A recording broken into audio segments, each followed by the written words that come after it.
الحمد لله وحده، والصلاة والسلام على من لا نبي بعده، وعلى آله وصحبه ومن تبع هديه.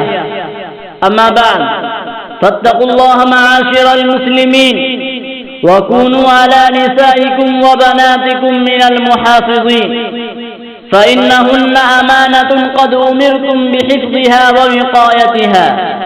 يقول الله تعالى: يا أيها الذين آمنوا قوا أنفسكم وأهليكم نارا وقودها الناس والحجارة عليها ملائكة غلاظ شداد لا يعصون الله ما أمرهم ويفعلون ما يؤمرون.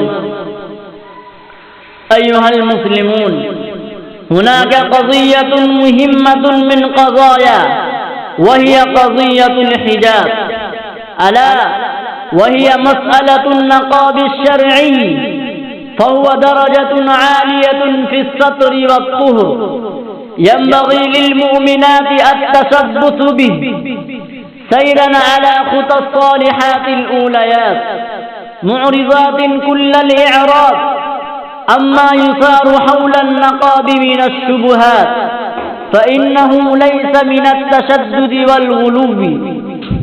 إخوة الإيمان، شرع الحجاب ليحفظ المؤمنات عفيفات متسترات، وليصونهن من أن تخدشهن أبصار الذين في قلوبهم مرض.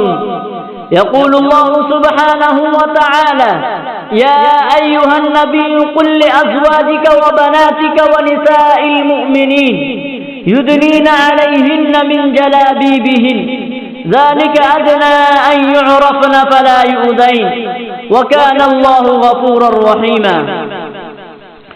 إخوة الإسلام، وفي سنة المصطفى صلى الله عليه وسلم توجيهات سنية للنساء اللائي يبغين الحياة الرضية، توجيهات تأمر بالحجاب والعفاف والتستر والانكفاف، وتنهى عن التبرج والسفور، وعن كل ما يوقع المرأة في الإثم والشرور.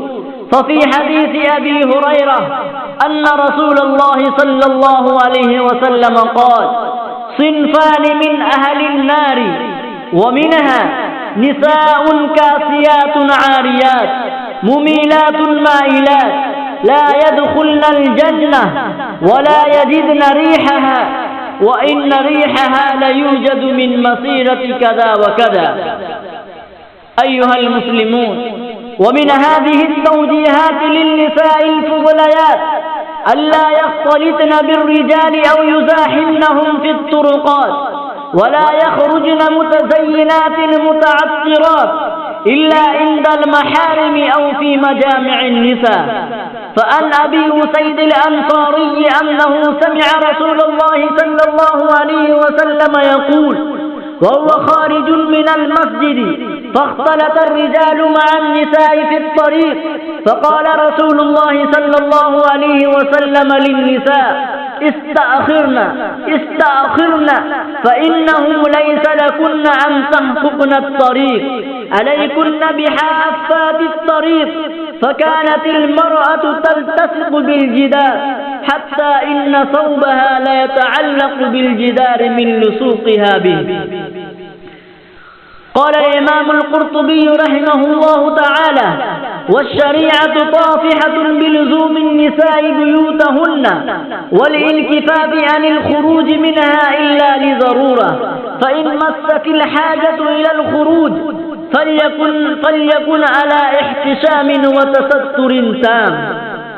أيها المسلمون، هذا وقد ذكر أهل العلم ضوابط وشروطا للحجاب المراد، وهي أن يكون ساترا لجميع البدن، وأن يكون كثيبا غير رقيق ولا شفاف، وأن يكون واسعا غير ضيق لا يجسم العورة ولا يظهر مفاتن المرأة، وألا يكون زينة في نفسه أو ذا ألوان جذابة يلفت الأنظار، وألا يكون معطرا، وألا يشبه لباس الرجال، أو لباس الكافرات والفاجرات.